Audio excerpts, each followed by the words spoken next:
नमस्कार, मी सुवर्णास फॅशन क्लबमध्ये तुमचे खूप खूप स्वागत. आज आपण घागरेचे ब्लाऊज पाहणार आहोत, बॅकनेक डिझाईन पाहणार आहोत. चला तर आपण वेळ न करता डिझाईनला सुरुवात करूया.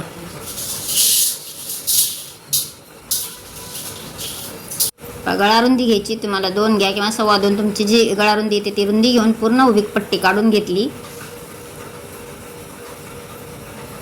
आता गळा आपल्याला जेवढा गळा वरच्या साईडला सोडायचा आहे, मी 3 इंचाचा घेऊन निशाणी करत गेले. परत 1.5 इंचावर निशाणी केलेली आहे.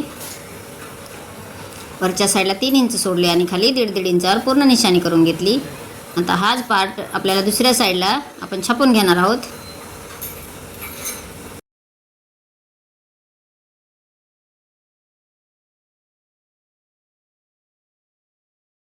आता छापून घेतल्यानंतर थोडे डार्क करूया. मी अस्तरच्या कपड्याचा एक नॉट तयार करून घेतलेला आहे. सरळ टिप मारून पलटून घेतली, म्हणजे आतील भाग बाहेर काढून घेतला. आता तुम्हाला आपल्याला जेवढी हवी आहे त्या पद्धतीने असे छोटे छोटे तुकडे करून घ्यायचे.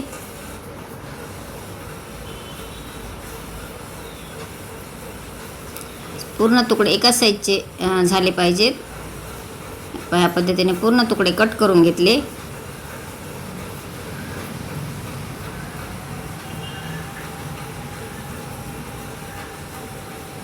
आता अस्तरवर असे दुमडून ठेवून हे जसे व्हिडिओ दाखवलेले आहे त्या पद्धतीने आपल्याला टिप मारून घ्यायची. मी हे पूर्ण जी शिलाई आहे ते अस्तरवर करत आहे.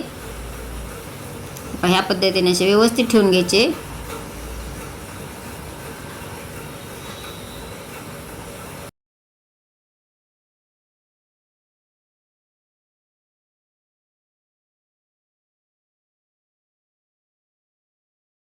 जॉईन करून झाले. आता जॉईन करून झाल्यानंतर जे मेन फॅब्रिक आहे ब्लाऊजचे त्याच्यावर असं जे आपण शिलाई केलेला पार्ट आहे पहा मी कोणत्या पद्धतीने ठेवलेला आहे ठेवून घेऊन अशी टिप मारून घ्यायची.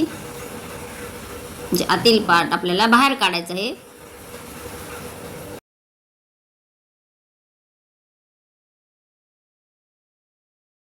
बघा आता याच्यावर एक मी दाब टिप मारून घेतली. म्हणजे ब्लाऊज जे आहे ते आपलं एकदम फिनिशिंगनी आणि खूप सुंदर असे फिनिशिंग येते.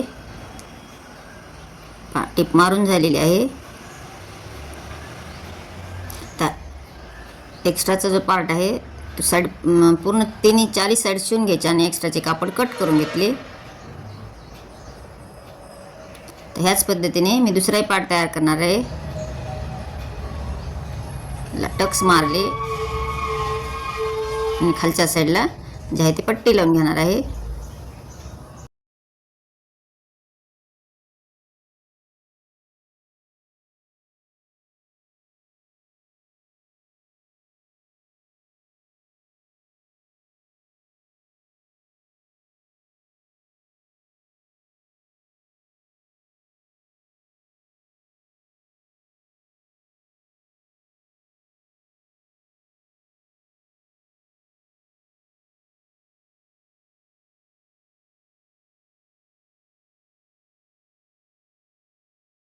खालच्या साईडला पट्टी लावून झाली आणि 5 नंबरची शिलाई मारलेली आहे, कारण ह्याला आपल्याला खालच्या साईडला हात शिलाई करायची आहे. डिझाईन तयार झाली.